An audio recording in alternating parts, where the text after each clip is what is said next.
Salut, c'est Geoffroy, bienvenue dans cette nouvelle vidéo. Aujourd'hui, dans cette vidéo, j'aimerais vous partager quelques conseils afin de minimiser au maximum les risques de loyers impayés ou tout simplement les éviter. Mais dans un premier temps, si ça n'est pas déjà fait, je vous invite à vous abonner à la chaîne en cliquant sur le bouton juste en bas. Vous recevrez un maximum de contenu sur l'immobilier et vous serez prévenu. Alors aujourd'hui, si vous êtes déjà propriétaire, que vous allez le devenir ou que vous n'avez pas encore investi dans l'immobilier, mais que vous vous posez un tas de questions, forcément, une des problématiques majeures à laquelle de nombreuses personnes se posent et à laquelle personne n'a envie d'être confronté, c'est de connaître un impayé auprès de ses locataires. Alors pour ma part, ça m'est jamais arrivé, mais c'est vrai que c'est pas forcément plaisant le jour où ça arrive. C'est pour cette raison qu'on va voir dans cette vidéo comment on peut éviter de connaître ce genre de situation. Déjà, ça va dépendre de vous. Alors, je sais, le locataire ne paye pas son loyer, vous allez me dire que vous n'y êtes pour rien et que vous serez en position d'inconfort comparé à lui, car c'est vrai, en France aujourd'hui, au niveau de la loi, les locataires sont surprotégés comparés aux propriétaires. Mais pourquoi je vous dis ça? Car en fait, ça va vraiment dépendre de vous, tout simplement parce que la sélection de vos locataires va être un élément déterminant. Forcément, vous n'allez pas prendre n'importe qui va vivre pendant X années, X temps, dans le logement que vous mettez en location.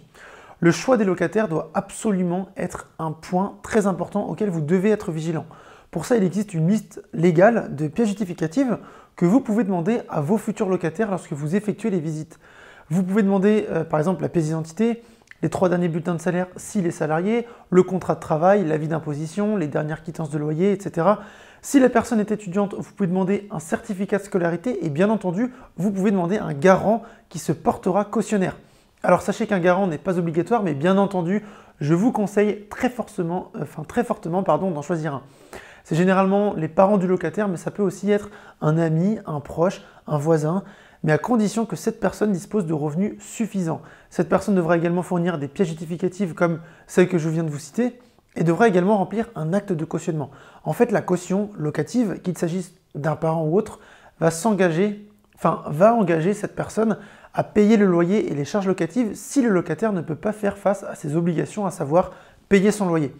C'est un réel engagement. Donc là déjà, le fait de recueillir un maximum de pièces justificatives de la part de votre futur locataire et en plus d'avoir un garant qui se porte caution, vous avez déjà bien diminué le risque d'avoir un impayé, tout simplement. Maintenant, vous avez d'autres moyens, d'autres garanties, comme l'assurance de loyer impayé. Là, c'est au propriétaire de souscrire à une assurance auprès d'un assureur.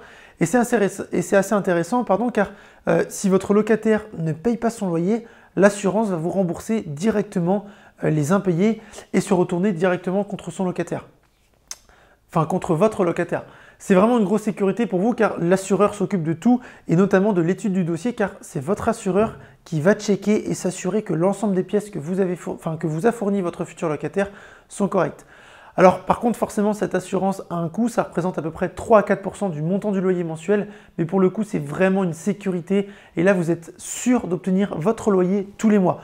Alors il y a certaines conditions, le locataire doit par exemple être suffisamment solvable et ça peut varier selon sa situation, s'il est en CDI, en CDD, étudiant, etc. Mais finalement, même sans assurance loyer impayé, vous allez quand même, vous, en tant que propriétaire, faire en sorte de choisir une personne avec un bagage assez solide derrière, de façon à minimiser le risque d'impayé et c'est normal. Enfin, j'aimerais vous parler d'une notion assez importante dans l'immobilier qu'il faut absolument comprendre, c'est de diversifier son risque. Pourquoi je vous parle de ça? Car, comme on l'a vu juste avant, il y a des garanties qui existent qui vont vous permettre de minimiser le risque, mais il est aussi important de le diversifier. Je vais vous prendre un exemple. Pour ma part, j'exploite certains de mes appartements en colocation, c'est-à-dire que j'ai des appartements où je vais avoir 4 chambres, un autre 3, etc. Et par conséquent, ça veut dire que dans un appartement, j'ai 4 ou 3 locataires qui me versent le même loyer chacun. Donc, je multiplie les loyers comparé à si j'exploitais par exemple mon appartement avec un seul loyer pour une famille. Tout ça pour vous dire que si dans l'appartement, je n'ai qu'un seul locataire et qui décide d'arrêter de payer, tout mon risque d'impayé repose sur une personne. Alors qu'en colocation, par exemple, pour le même appartement, je vais avoir plusieurs locataires. C'est-à-dire que je vais diversifier mon risque sur plusieurs personnes. Et si un des locataires ne me paye pas, derrière, je vais quand même recevoir le loyer des autres.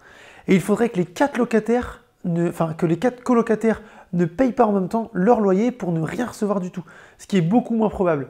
A l'inverse, avec un seul loyer, j'ai plus de risque de ne rien recevoir. Est-ce que vous voyez là où je veux en venir? Donc voilà, le risque d'impayé existe, Mais encore une fois, si vous mettez ces méthodes en place, que vous choisissez les bons locataires, que vous prenez des garants, que vous souscrivez à une assurance loyer impayé, ou que vous exploitez votre bien en colocation ou avec un immeuble de rapport, avec plusieurs appartements par exemple, forcément, vous minimisez clairement ce risque, voire vous l'annulez en fait. Donc ne paniquez pas, et pour ceux qui n'ont jamais investi et qui se posent des questions notamment à propos des locataires, sachez qu'en France, le pourcentage de loyer impayé est de l'ordre de 3%. Donc si vous mettez les bons systèmes en place, et c'est pas grand chose, vous n'aurez pas ce genre de problème. Et encore une fois, investir dans l'immobilier est une des meilleures façons de se sécuriser un patrimoine et de devenir indépendant financièrement pour ne plus avoir à dépendre d'un patron. C'est tout pour cette vidéo, n'oubliez pas de vous abonner, je vous dis à bientôt